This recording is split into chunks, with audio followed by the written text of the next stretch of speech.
Somewhere in a litter of solid black puppies born in Scotland over 150 years ago, one single puppy came out the wrong color, and the breeder almost got rid of him. If you have ever wondered how a breed as beloved as the Golden Retriever actually began, the honest answer starts with a mistake nobody expected to matter, and most owners today have no idea it happened at all. Almost everyone who loves this breed knows the basic outline: friendly, golden, great with families.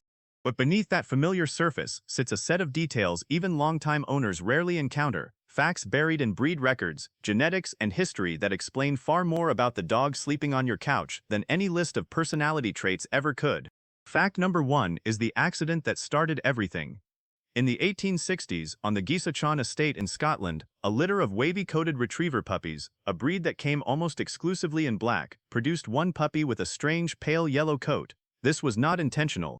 It was what breeders call a throwback, a recessive trait resurfacing unexpectedly from somewhere deep in the family line, likely inherited quietly through generations without ever being visible until this one specific pairing brought it to the surface. That single yellow puppy, later named Noose, stood out so sharply from his black littermates that he was nearly considered a fault rather than a discovery, the kind of unusual result many breeders of that era would have simply set aside in favor of puppies matching the expected standard.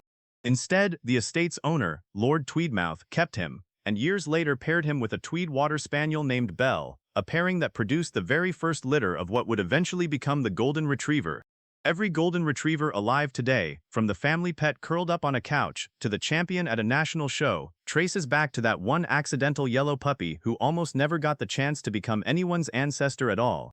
You have probably never thought about your dog's color as anything more than an aesthetic detail, but here is the surprising part. If that one puppy had been culled the way an unusual colored puppy often was in that era, this breed, in its current form, would simply not exist. Fact number 2 explains something darker hiding underneath that same origin story. Because the entire breed descends from such a small founding population, just a handful of dogs from Gisachan and the lines bred with them, Golden Retrievers carry what geneticists call a narrow genetic bottleneck, meaning the total genetic diversity within the breed is dramatically smaller than it would be in a population that grew from many unrelated founding dogs. This is not a minor technical detail.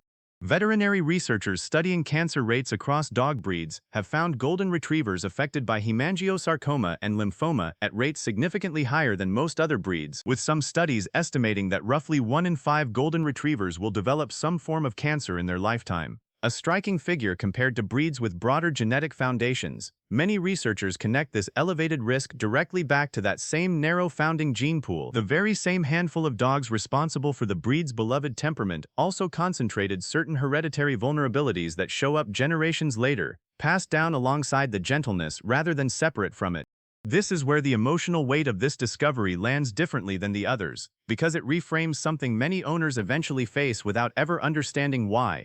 The same breeding decisions that gave this breed its remarkable gentleness also narrowed its genetic foundation enough that certain diseases became more common than they might have been in a more genetically diverse population, a quiet trade-off nobody was thinking about 150 years ago on a Scottish estate. But there is something remarkable sitting alongside that difficult truth, something almost no other breed in the world can claim.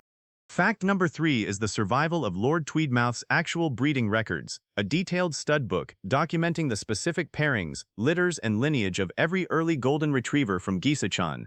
Most dog breeds from this era have murky, disputed origins, oral history mixed with guesswork, because nobody bothered writing anything down. Golden Retrievers are a rare exception. When the estate's records were rediscovered decades later, researchers were able to trace the entire early lineage of the breed back to Noose and Belle with remarkable precision, something almost no other breed's history allows. This means the Golden Retriever's origin is not folklore. It is one of the most thoroughly documented breed histories that exists, verified in ink rather than legend. Fact number 4 lives in the coat color itself, and it explains something breeders have quietly worked around for generations. That distinctive golden color comes from a recessive gene, meaning a dog needs 2 copies of it, one from each parent, to display it at all. This is why 2 black or dark-coated retrievers can occasionally produce a golden puppy carrying hidden recessive genes from both sides, and why, less commonly, 2 golden-coated parents can sometimes still carry recessive genes for other coat variations passed down quietly through the line without ever showing on the surface. The color that defines this entire breed is not the dominant trait it might appear to be. It is a genetic quirk from that one throwback puppy, expressed only when both parents happen to carry the exact same rare variant, a coincidence repeated deliberately, generation after generation, breeders selecting specifically for dogs likely to carry it until it became the breed's defining feature, rather than the rare accident it started out as. Fact number 5 involves something almost nobody outside professional hunting or field trial circles ever discusses, a trait called non-competitive retrieving. Golden retrievers were specifically bred to work alongside other dogs during a hunt without competing over downed game, a genuinely unusual trait among working retrieving breeds, many of which show strong possessive instincts around prey, and can become tense or aggressive when another dog approaches something they consider theirs. Multiple Goldens could work the same field simultaneously, retrieving separate birds without guarding, fighting, or attempting to claim more than their share, an arrangement that required breeders to actively select against the possessive instincts other hunting breeds were often bred to keep.